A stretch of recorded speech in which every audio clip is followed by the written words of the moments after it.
Okay, magandang gabi po sa ating lahat, no. It's 6:30 in the evening here in the Philippines at heto na nga, no, pag-usapan natin itong si Congressman Paulo Polong Duterte ay nandoon ngayon sa The Hague, no.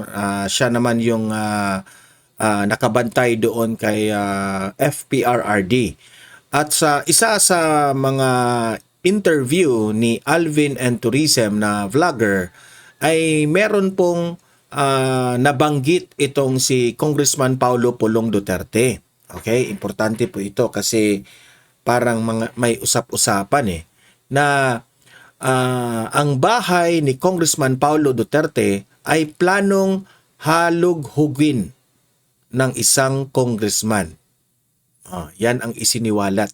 Kaya nung narinig ito ni Congressman Paulo Duterte ay nagalit siya. At pakinggan natin kung ano ang statement niya patungkol dito. Alam naman natin itong si Kong Paulo, matapang na tao ito . Hindi ito papayag. So mamaya, pakikinggan natin si Congressman Paulo patungkol po dito sa issue na ito . Walang hiya na sila. Gusto na nilang halughugin yung bahay ni Kong Polong. Anong kinalaman ni Kong Polong dyan? 'Di ba? Wala na ba kayong ibang magawa? Wala na ba kayong ibang masira sa mga Duterte? Halughugin niyo na yung bahay ng mga Duterte? 'Di ba?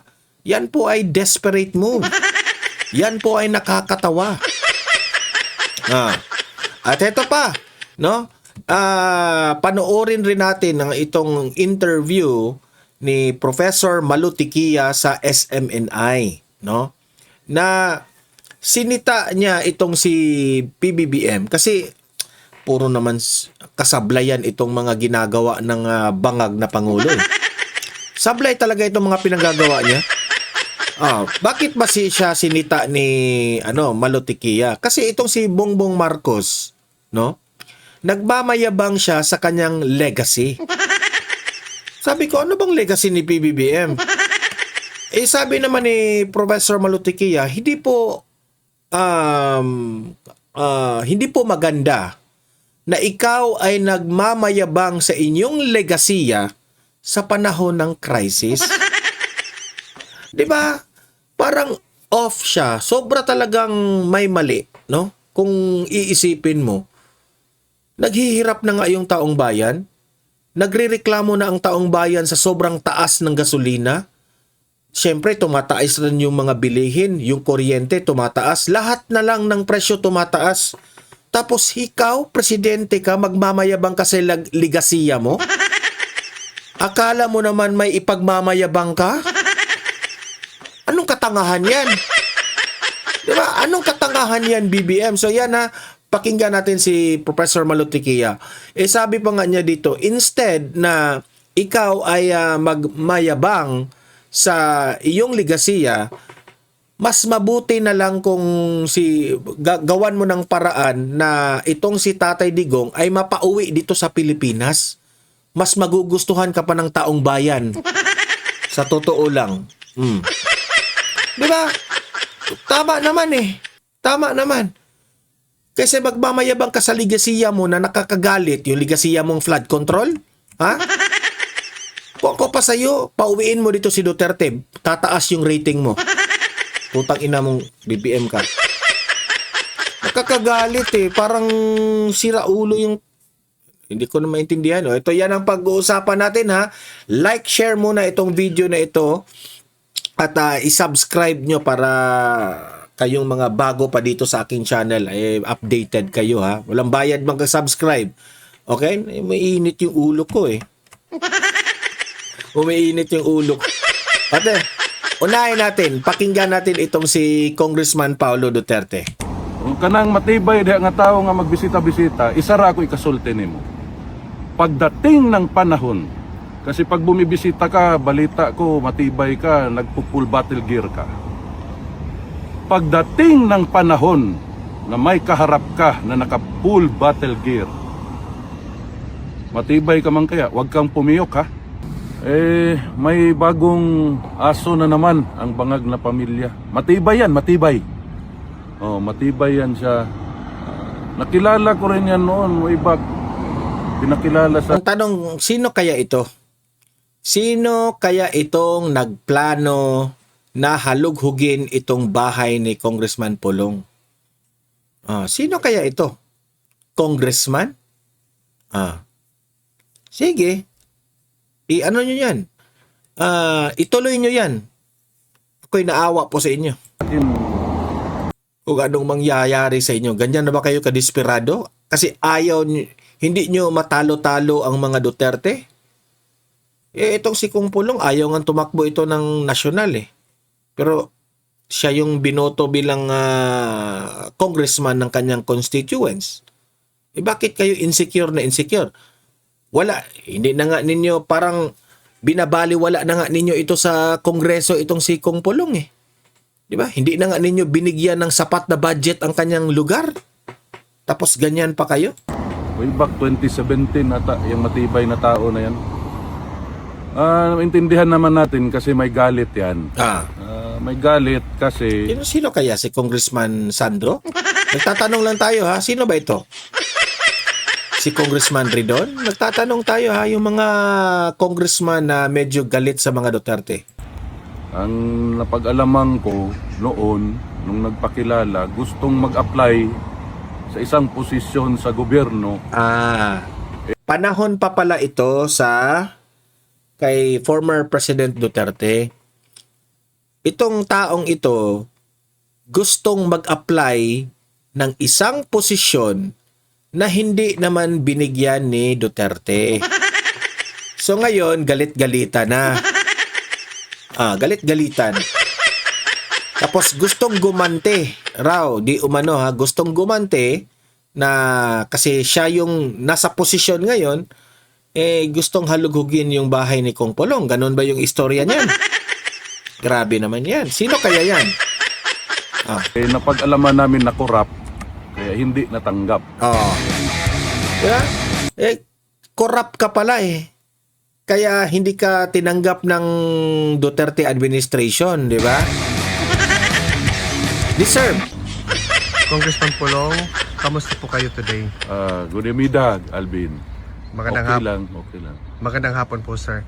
Sir, tanong ko lang po sa inyo, kamusta po si Pangulong Rodrigo Roa Duterte? Okay naman. Kumakain na sa oras. That's good. Masaya. Narinig niya yung kanta ng mga kababayan natin nung birthday niya. Nakita niya rin yung mga video, pinakita sa kanya ng mga abogado. Masaya naman siya. At yun nga, parati niya sinasabi na wag na raw paggastusan ng pera sa pagpunta dito para sa kanya, okay lang raw siya sa loob. Sa oblo pala tawag niya. Congressman Pulong, something political lang po. Yes. Pero pong usapin ngayon, sir, circulating no, na ang mga kababayan natin na sumusuporta sa iyo, nababalaka sila o nababahala sila kasi anytime daw bibisitahin ang bahay mo kay Mayor Baste at saka sa KOGC din, sir. Ano po yung masasabi mo dito? Bibisitahin? Bibisitahin po ang term, sir, para politically correct, sir. Bibisitahin. So, isa'y mo bisita. Ngayon ko lang yan narinig, Alvin, no? Pero kung may bibisita, if that is politically correct, so magpasabot na, bibisita, pero politika na.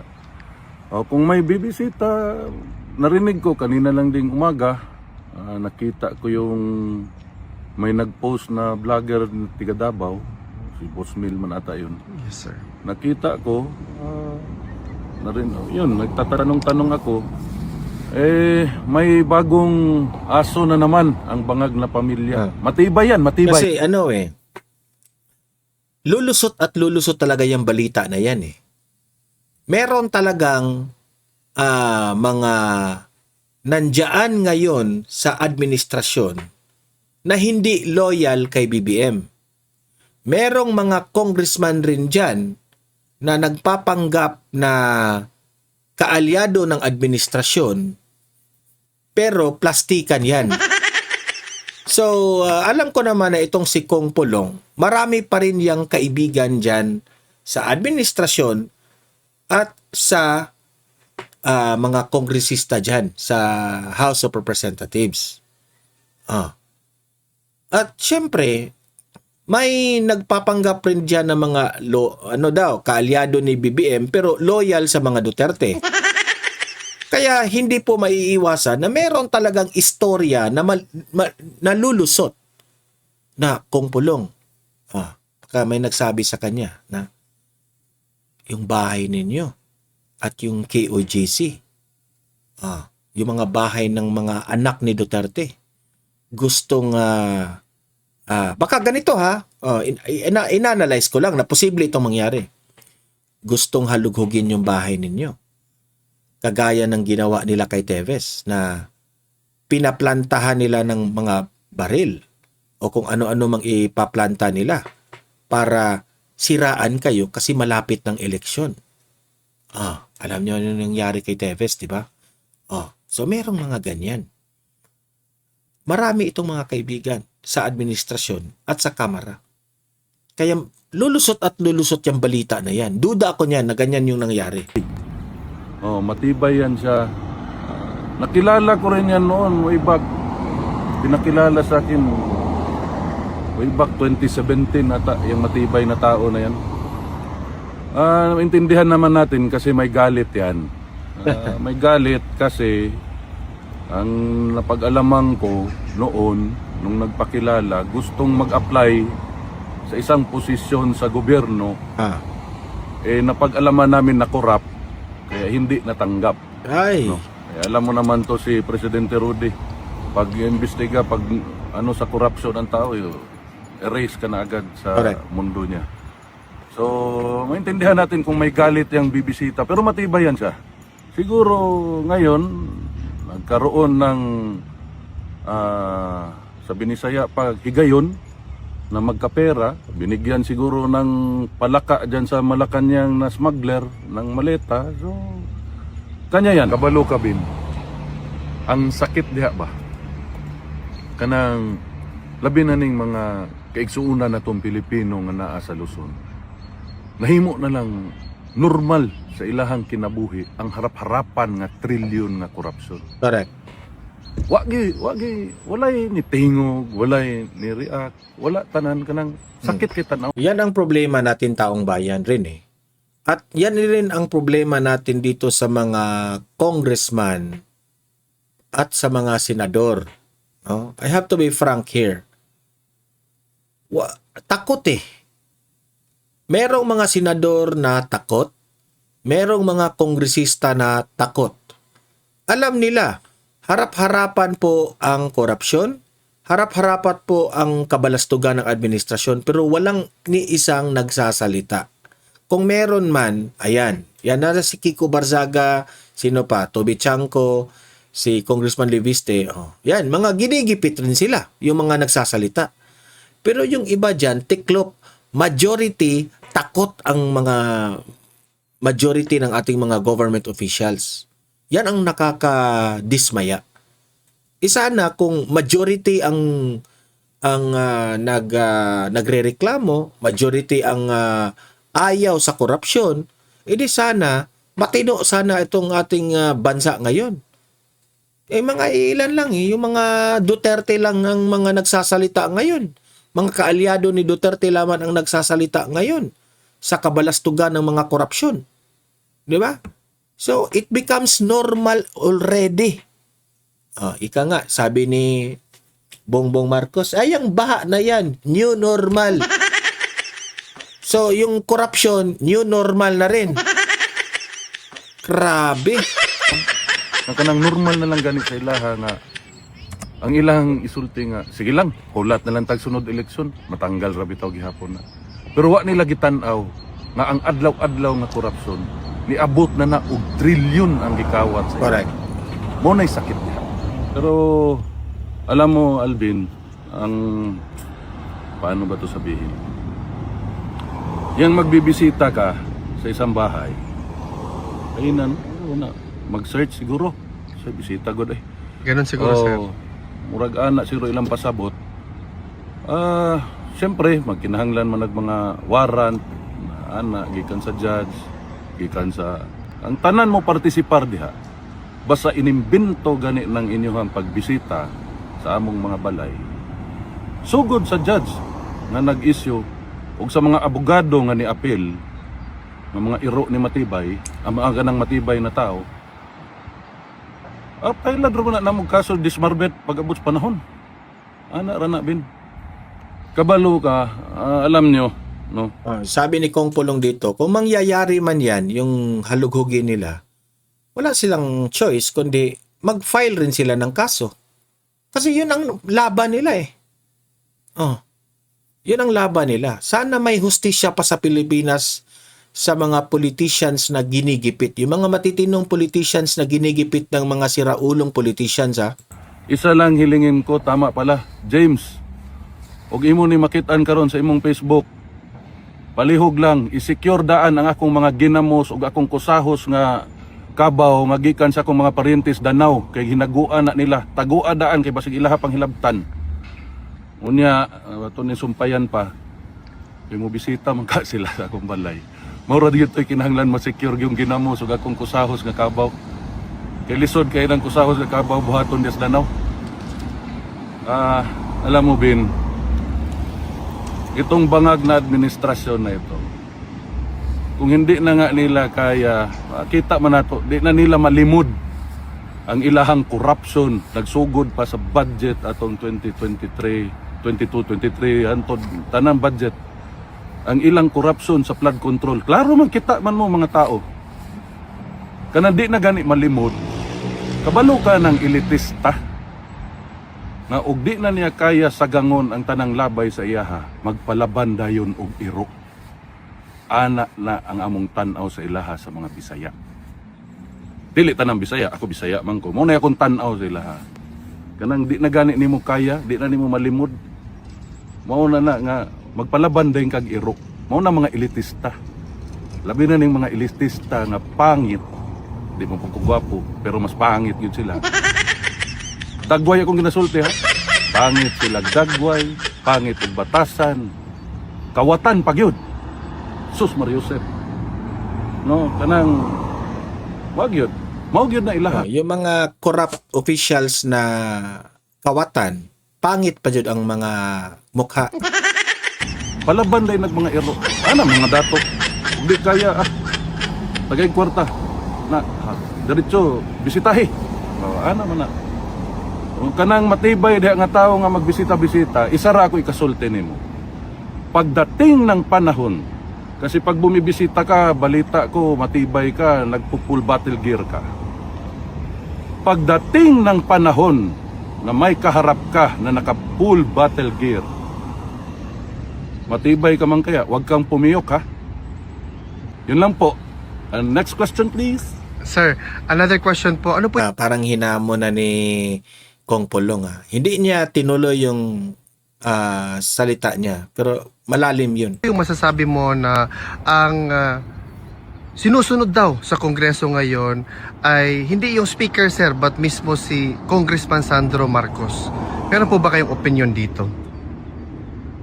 Sino yan si Sandro Marcos? Wag man gani, siguro na niabrig agig kapitan. So, hindi balaan na. Huwag kailana. Who is he? Pero na ko inibalaan sa iya, di na ako masulti dire kay malaybel ta.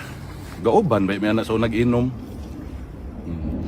Sir, just to conclude this interview, ano po yung masasabi nyo sa mga kababayan natin na hanggang ngayon, sir, patuloy pa rin, malakas pa rin ang suporta kay dating Pangulong Rodrigo Roa Duterte? Nag-ano pala sila, nung kaibigan pa sila, nung siguro yung tandem pa ni VP Sara at ni BBM, yung maganda pang relasyon nila ni VP Sara at BBM, syempre there are times na nagkainuman sila ni Sandro Marcos at may nalalaman si Kong Pulong kay Sandro.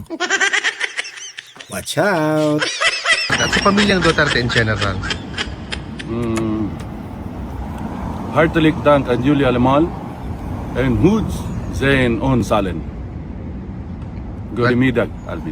Maraming salamat kong mabuhay po kayo. Ayan, so yun po ang ano ni Kong Pulong. Abangan natin yan, ha. Ano kaya ang kabalastugan nitong si Sandro, no?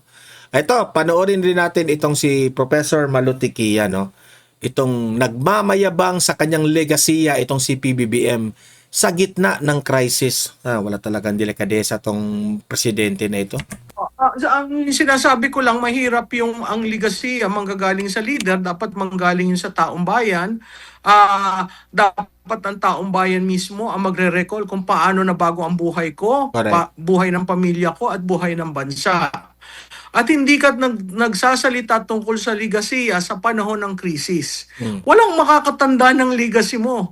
Lalong maaasar ang mga tao kasi parang may disconnect. Di ba? Dapat tao ang magsabi sa mga ligasiya mo, hindi Opo, ikaw sa ang inyo magmamayabang pong, sa legacy mo. Narinig po ninyo yung naging pahayag ni PBBM patungkol po doon sa kanyang legasiya na nag-aalala daw siya na baka mabura o maglaho ng susunod kung sino man ang papalit sa kanya. Ano pong agad na pong naisip po ninyo, Prof? Well, dalawang bagay lang yun, Admar, no? Ang isa, kung ang papalit sa kanya hindi niya kaalyado, at ang isa kung kaalyado, no? So pareho ang punto de vista niya, whether kaalyado o hindi, mawawala yung legacy.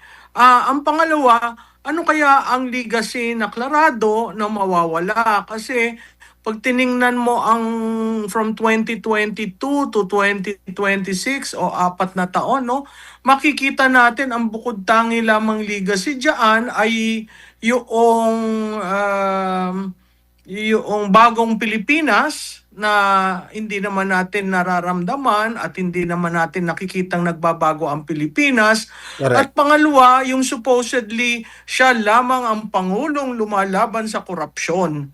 Nakita naman natin hanggang ngayon ay yung mahiya kayo na kampanya niya noong July 2025, wala naman talagang nangyari, no? Correct. At siguro ang ibabalik ko doon, sila ang mahiya. Kasi hanggang ngayon, walang nakukulong, natapos na ang ICI, nagulo na ang Senate Blue Ribbon Committee, hindi mo maintindihan ang tinalagang ombudsman, at wala naman talagang nakakasuhan. Except siguro kung titingnan mo, merong tokenism na nangyari, may iilan na nakasuhan, pero yung talagang mastermind, hanggang ngayon hindi natin nakikita. Sino po ba yung mas mainam, ma'am, na magbigay ng pagkilala sa legasiya ng isang leader? Dapat yung Mismo ba tao. ang leader na kanyang bukang bibig na ito yung mga legasiya ko?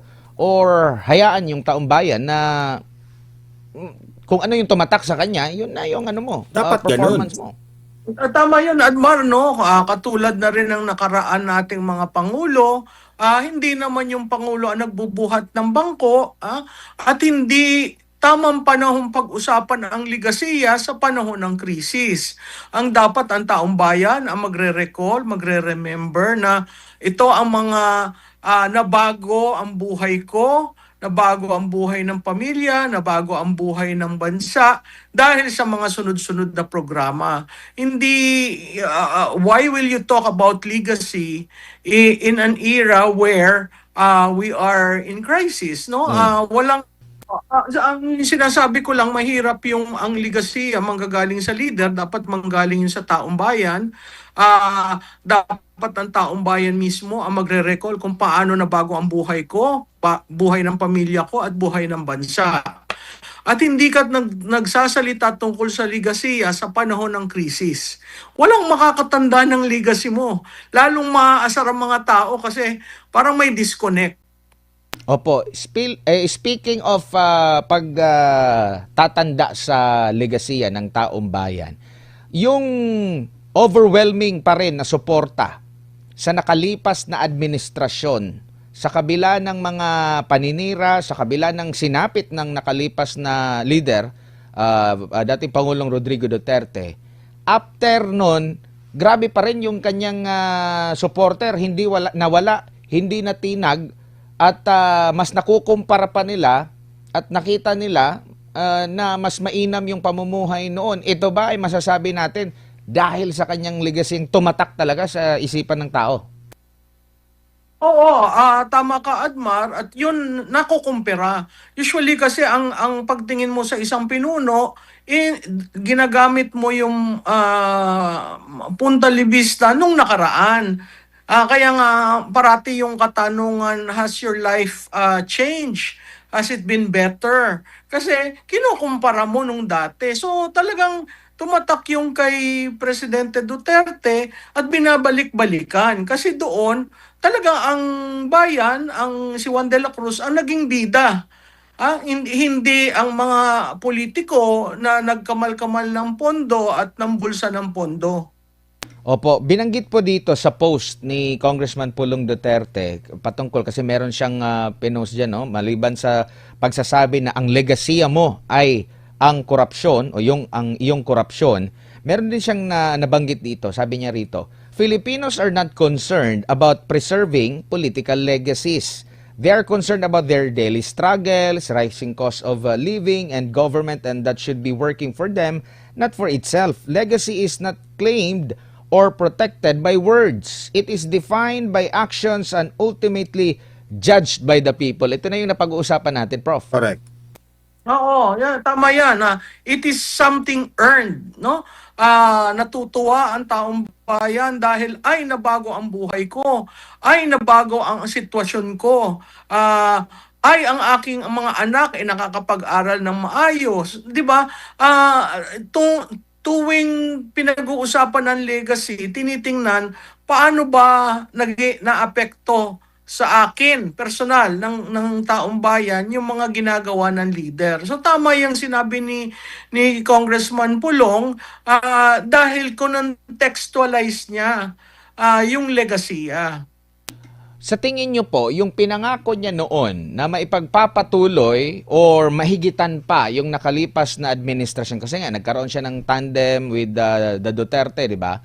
Kung naipagpatuloy niya yon, nagampanan niya yon or nahigitan pa, matatatag niya yung legasiya at hindi naman siguro bobo ang tao na laging i-claim doon kay dating Pangulong Rodrigo Duterte. Basta ang nakita nila, ano yung nagawa mo na ipagpatuloy mo, bibigyan ka pa rin ng papuri dahil sa naipagpatuloy mo yung legasiya.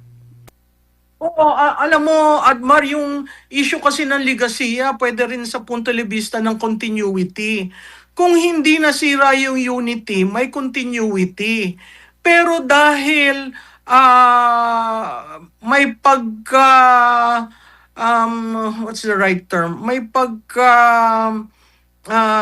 agresibo ang paninira nila sa pangalawang pangulo, makikita mo na talagang intent and designed to destroy the vice president in the hope of remaining in power. Kung siya yon o ang kanyang pamilya o ang Para sa akin, ginamit lang talaga nila si BP Sara eh. kanyang relative. Maaga pa lang, walang intensyon na unity.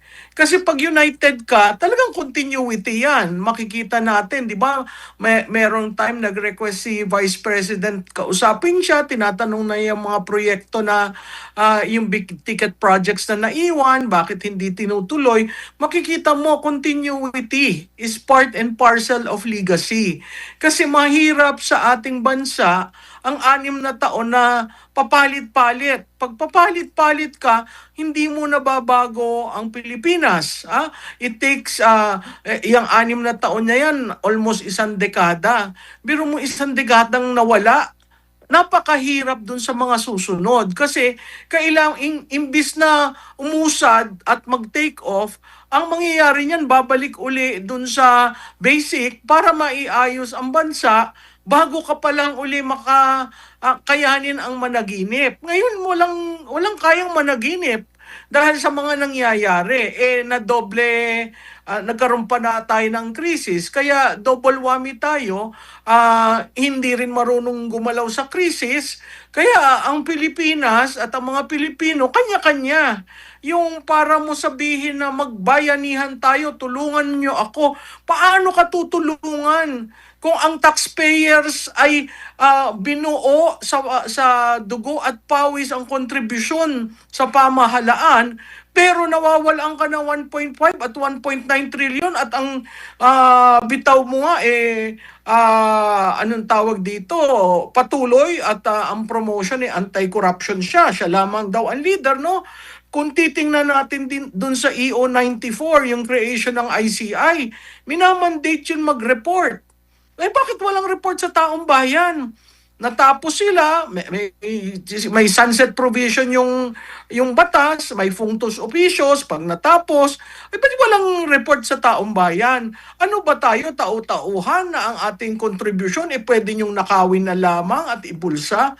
Yun ang nakakalungkot eh, kasi walang remorse, no? At ang yayabang pa ng mga politiko, ang Correct. yayabang pa ng ang kanilang actuations na parang utang na loob natin na sila ay buhayin sa rangya at asal na hindi maganda. Nakakalungkot yun kasi tayong mga ordinaryong Pilipino, nagtatrabaho tayo, nagko-contribution tayo, no? Makita mo nung bayaran ng taxes, nag-a-appeal sila na magbayad ng taxes. Kasi yung taong bayan galit na sawan-sawa na sa nangyayari. Pero wala naman tugon na nangyayari at lalo pang iniinsulto ang mga Pilipino sa araw-araw na pagsasalita ng kanyang spokes na hindi mo maintindihan kung saan ang patungo. Opo, speaking of tugon, meron silang tugon, ma'am. Ito, basahin ko yung tugon ni Undersecretary Claire Castro. Sabi niya, kasi tugon ito niya sa pahayag ni Congressman Pulong Duterte ng ligasiya ni PBBM ay yung kanyang korupsyon daw. Sabi rito, kailangan po bang i-memorize na ang dating Pangulong Duterte ang nakailang ulit na umamin na siya ay korap, na siya ay nagnanakaw sa kaban ng bayan. Sa kanyang speech, harapan ng marami ay pinagmalaki ng dating Pangulo ang pagtraidor sa mga Pilipino dahil sa kanyang pangungurakot, pagmamariwana at pag-abuso sa fentanyl. Sa kawalang sapat na aksyon na panagutin ang nasa likod ng mga ghost projects na inamin niya noon pang 2020 na nagtuloy pang mamayagpag pero napigilan lang nung nag-imbestiga si Pangulong Marcos Jr. Hindi rin dapat kalimutan yung korupsyon sa Pharmally at Michael Yang habang may pandemic. Kaya huwag ipahid kay Pangulong Marcos Jr. ang korupsyon na ginawa mismo ni FPRRD. Your thoughts on this, ma'am? Alam mo, hindi mo na kailangan sagutin yan kasi alam mo, politikang politika eh. Correct. Parang santo si BBM at yung isa ay walang hiya, no? Kung titingnan mo yung konteksto ng pagka-lift niya dyan sa mga phrases na sinama niya sa isang spokesperson briefing, lahat yan hyperbole. Yung Pharmally may kaso, 'di ba? Nasa ombudsman. Bakit hindi nyo bilisan? Nasa sa kanila 'yon. Correct. Kung merong mga mali na nangyari nung previous administration, filean nyo ng kaso. Ang problema, lahat sila namumulitika lang, satsat lang ng satsat at pilit na sirain yung dating Pangulo at kasama na yung anak. So hindi ko maintindihan, yan ba ang presidential communication ng manira ng manira? Kaya hindi natutuwa ang mga tao sa kanya eh. Sa kanya at sa kanyang amo. Kasi ang default na ginawa since day one, ang may kasalanan lahat nito ay Duterte. Parang tinabi na yung kontribusyon ng anak, si Vice Presidente, doon sa unit team. So makikita mo talaga yung itim na balakin at itim na propaganda na ginagawa nitong administrasyon na ito. So, hindi pala yun unity, ma'am. Uni-itim. Okay, Oo, ma'am. unit. So yun po. Ito naman, si Professor Malutikia, no? Nagkomentaryo rin kay BBM na ibalik mo na si Duterte dito sa Pilipinas. Mas magugustuhan pa ng taong bayan yan. Ito. Yung ginagawa ni Senator Marcos, sa tingin ko tinatama niya ang pagkakamali. Pero sa tingin ko mas maigi ang pagtatama kung maibalik dito si President Duterte. Ayan, palakpakan. Yun ang mahalaga. Kahit na anong demolition ang gawin ng kapatid niya kay Vice Presidente, ang mahalaga sa kultura ng Pilipino ang pamilya eh. So, yung mga nangyari, talagang i-blame ng tao kay Mr. Marcos.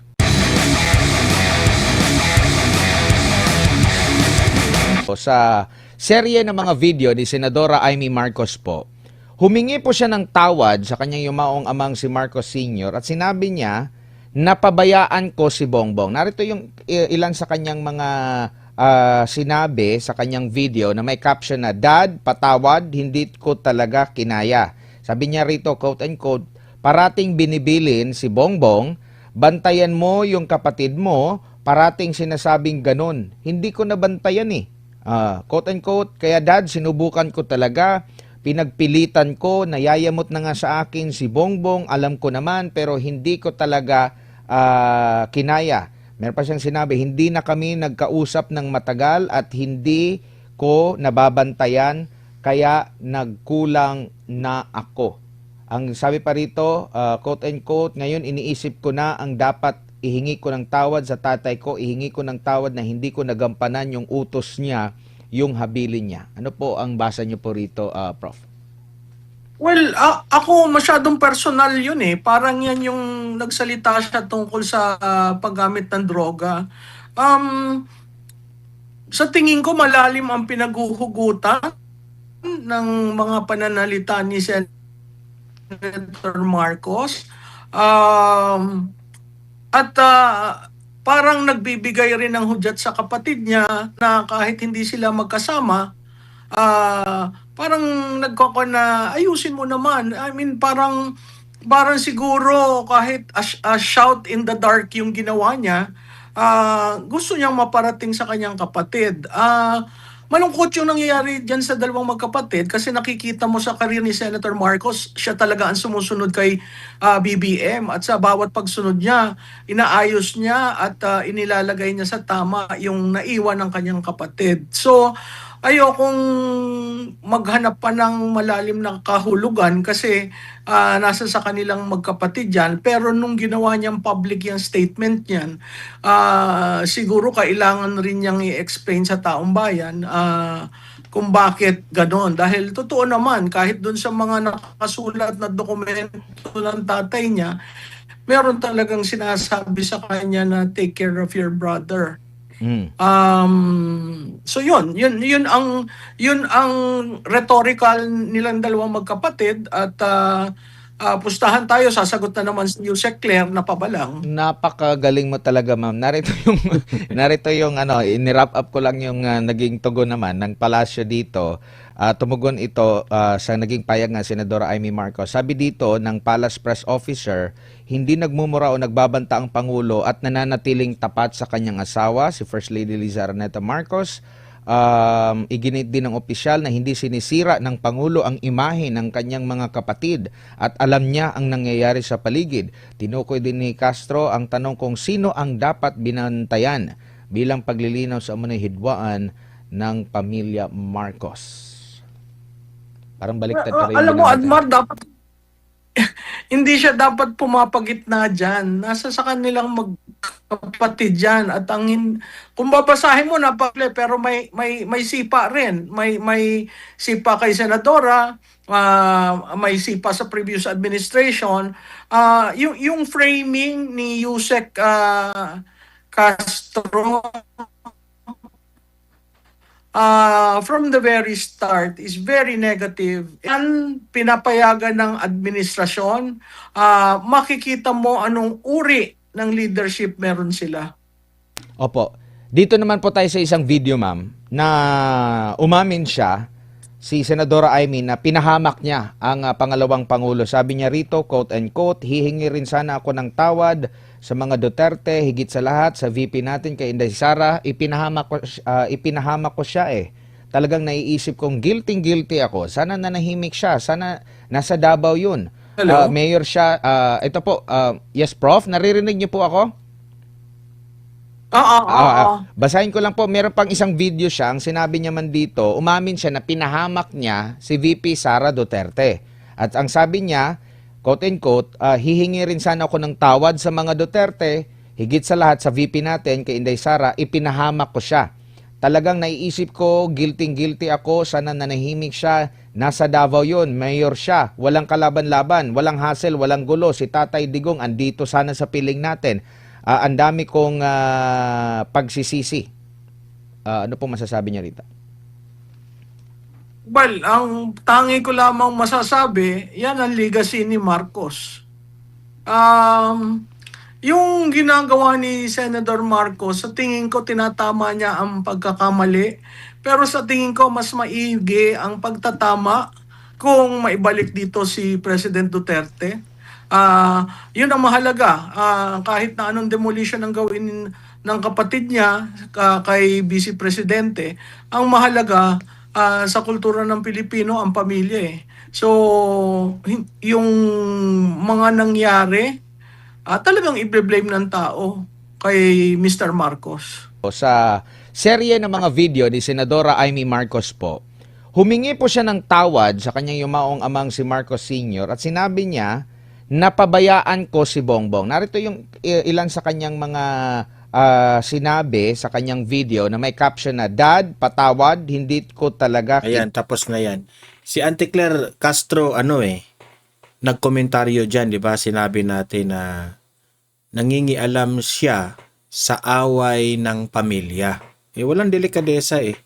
Si Claire Castro dyan ay dapat magkomentaryo siya patungkol po sa administrasyon, kung ano yung mga nagawa. Pero kung yung usaping pamilya na, dapat hindi siya mangingialam dyan. So, yan po, no? Tama si Professor Malutikia. Mas mabuti pa itong si BBM pagtuunan niya ng pansin kung paano niya mapapauwi itong si Tatay Digong. At magugustuhan pa siya ng taong bayan. Tataas pa ang rating niya. Yan ang gusto niya. Pero yung magmamayabang ka sa iyong ligasiya sa gitna ng crisis, parang sablay. Sobrang sablay talaga. Okay, so yan po, no? Nagtatapos sa yung mga audience ko sa Donmar TV. Babasahin ko yung mga komento nyo, ha? Yung opinion nyo. Kailangan na maglabas rin kayo ng inyong anong take nyo dito sa mga nangyayari ngayon, okay? At like, share ha sa video na ito para kakalat ito sa taong bayan.